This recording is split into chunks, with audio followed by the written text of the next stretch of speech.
the United States Army Air Corps.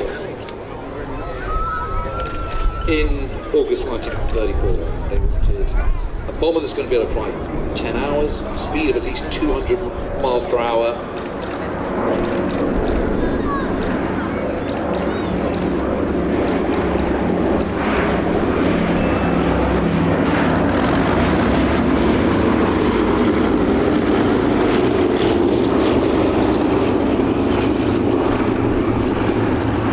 Manufacturers entered that race. There was Douglas, Martin, and of course Boeing. And there was a kind of fly-off being planned at Dayton, Ohio. And it has to be said that the Model 229 made by Boeing absolutely won hands down, because it could actually fly more like 250 miles an hour, could do more like 2,000 miles, could carry a bigger bomb load, and it was also comparatively armed to the teeth, although not as armed to the teeth as it would be. When it was first flying over Seattle, Boeing's home base, there was a journalist called Richard Williams of the Seattle Times, and he was the one who said, "Gee, look at that, it's a flying fortress," and the name stuck. But it's so modern for the age in which it was built. You know, first flying end of July 1935, and of course became the mainstay of the United States Army Air Corps and then Army Air Force throughout the Second World War. B-29 came in towards the end of the war, but B-17 produced all the way, and of course was the mainstay of the mighty 8th Air Force, as well as the 15th Air Force in Italy. And just a phenomenal aircraft. Again, could take huge amounts of punishment. But also, as anyone who's seen Masters of the Air will know, it was lethally dangerous too.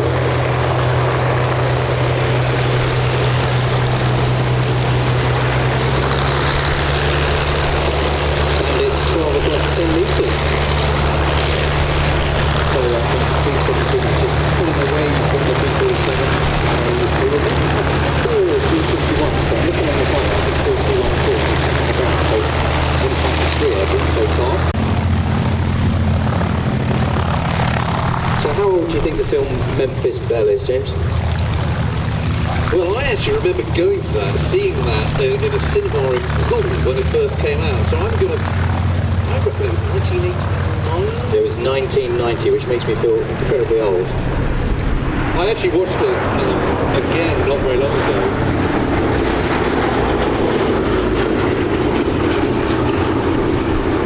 And I have to say, I thought it really, really held up. I think it's a terrific film. It's a brilliant, amazing film. The Bombay doors open on Sally B there, just giving us a belly side pass. Now, it always amazes me just how small the bomb bay and those doors are on a B-17. You compare them to some of the Royal Air Force heavy bombers from Bomber Command, and it just amazed me that a crew of 10 in a B-17 against a crew of 7 in a Lancaster, and actually the payload of a B-17 was considerably smaller.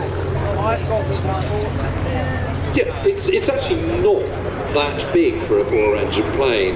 And you're right, that it could do about 2.5 tons, something like that, whereas a Lancaster at a push could do 10.